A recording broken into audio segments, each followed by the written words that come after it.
নমস্কার। আপনাদের যাদের জিও ফোন নাম্বার আছে তারা অনেকেই হয়তো এই টাইপের একটি এসএমএস পাচ্ছেন যেখানে আপনার নাম্বারটি লেখা আছে এবং বলা হচ্ছে আপনার সিমটিকে রিভেরিফিকেশন করুন গভর্নমেন্ট গাইডলাইন অনুযায়ী, নাহলে কিন্তু আপনার সিমটা স্টপ হয়ে যাবে, মানে আপনি আর এই সিম থেকে কোনো কাজই করতে পারবেন না। তো এই জিনিসটা কী করে করবেন আজকের ভিডিওতে আমরা সেটাই দেখে নেব। সবার আগে আপনাদের প্লে স্টোর থেকে মাই জিও যে অ্যাপ্লিকেশনটি আছে সেই অ্যাপ্লিকেশনটি আগে ডাউনলোড করে নিতে হবে। আমি ডাউনলোড করে নিয়েছি। এরপর ওপেন অপশানে ক্লিক করছি। ওপেন অপশানে ক্লিক করার সঙ্গে সঙ্গে আপনাদের সামনে এই টাইপের একটি ড্যাশবোর্ড চলে আসবে। প্রথমবার যখন অ্যাপটি ইনস্টল করবেন সেক্ষেত্রে কিছু পারমিশনও চাওয়া হতে পারে, সব কিছু ইয়েস করে দেবেন। এরপর একদম ওপরের দিকে এই গুগল জেমিনাইয়ের একটি অ্যাডভার্টাইজমেন্ট লেখা থাকবে, ঠিক তার পাশে একটু স্ক্রোল করলে এখানে দেখুন বলা হচ্ছে রিভেরিফিকেশন পেন্ডিং। এটা কিন্তু অ্যাপেতেও লেখা থাকবে।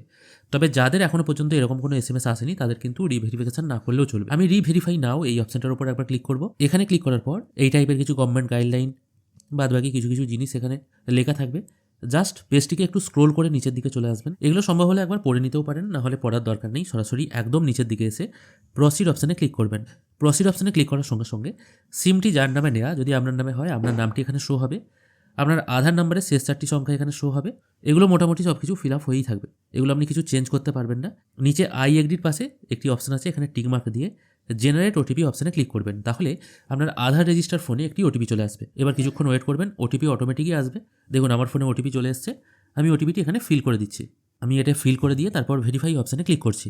এরপরে আবার এখানে কিছু পারমিশন চাওয়া হচ্ছে, যেখানে আপনার একটি ফটো তুলতে হবে। আমি এটা আপাতত এনেবেল করে দিচ্ছি।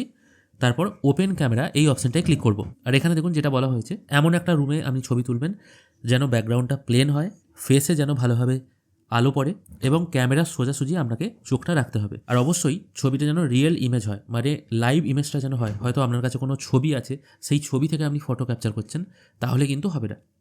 একদম লাইভ ফটো তুলতে হবে। আমি আপাতত ওপেন ক্যামেরা এই অপশানটায় একবার ক্লিক করব। এরপর এখানে ফটো ক্যাপচারের একটা অপশান চলে এসেছে, তার নিচে দেখুন একটা ক্যাপচার বাটন আছে। আপনাকে এর মধ্যে ভালোভাবে ফেসটা দিয়ে তারপর এই ক্যাপচার অপশানে ক্লিক করতে হবে। ফটোর ব্যাকগ্রাউন্ড নর্মাল রাখবেন বা সাদা ব্যাকগ্রাউন্ড হলে সব থেকে ভালো হয়। দেখুন এখানে ফটো ক্যাপচার হয়ে গেল। এবার একটা ইমেজ প্রিভিউ চলে এসেছে, মানে যেরকম ফটোটা আপনি তুললেন আর কি সেই ছবিটা এখানে চলে এসেছে। যদি আপনার মনে মতো না হয় তাহলে রিটেক করতে পারেন। তারপর প্রসিড অপশানে ক্লিক করবেন। দেখুন এখানে আপনার ডিটেলগুলো কনফার্ম করতে বলা হচ্ছে। আপনার নাম, ডেট অফ বার্থ, আধার নাম্বারের শেষ 4টে সংখ্যা এখানে শো হচ্ছে। একটু নিচের দিকে এসে প্রসিড অপশানে ক্লিক করবেন যদি মনে হয় সব কিছু ঠিকঠাক থাকে। এবার এখানে মেসেজ চলে এলো, রিভেরিফিকেশন আন্ডার প্রসেস দিয়ে একটা ওয়ারের নাম্বার জেনারেট হলো। এরপর আপনি হোম অপশানে ক্লিক করবেন। যদিও এখনও কিন্তু এই অ্যাপে রিভেরিফিকেশন পেন্ডিং এই অপশানটা দেখাবে। আবার যদি আপনি রিভেরিফাই নাও এই অপশানে ক্লিক করেন, তারপর প্রসিড অপশানে যখনই ক্লিক করবেন তখন কিন্তু দেখিয়ে দেবে আপনার রিভেরিফিকেশন অলরেডি পেন্ডিং আছে। এখানে কিন্তু আপনি আর কিছু এডিট করতে পারবেন না। এইভাবেই আপনারা খুব সহজে আপনাদের মোবাইল অ্যাপের মাধ্যমে শুধুমাত্র একটি ফটো তুলে আর একটি ওটিপির মাধ্যমে আপনাদের জিও সিমের রিভেরিফিকেশন করতে পারবেন। যাদের এই টাইপের মেসেজ এসছে বা যাদের এই অপশানগুলো শো হচ্ছে, অবশ্যই কাজটি করে রাখুন, কারণ আপনার ইম্পর্টেন্ট সিম যে কোনো দিন হয়তো বন্ধ করে দেওয়া হতে পারে। আজকের ভিডিও এখানেই শেষ করছি। ভিডিও যদি ভালো লেগে থাকে অবশ্যই একটি লাইক করবেন। ভিডিও দেখার জন্য অসংখ্য ধন্যবাদ।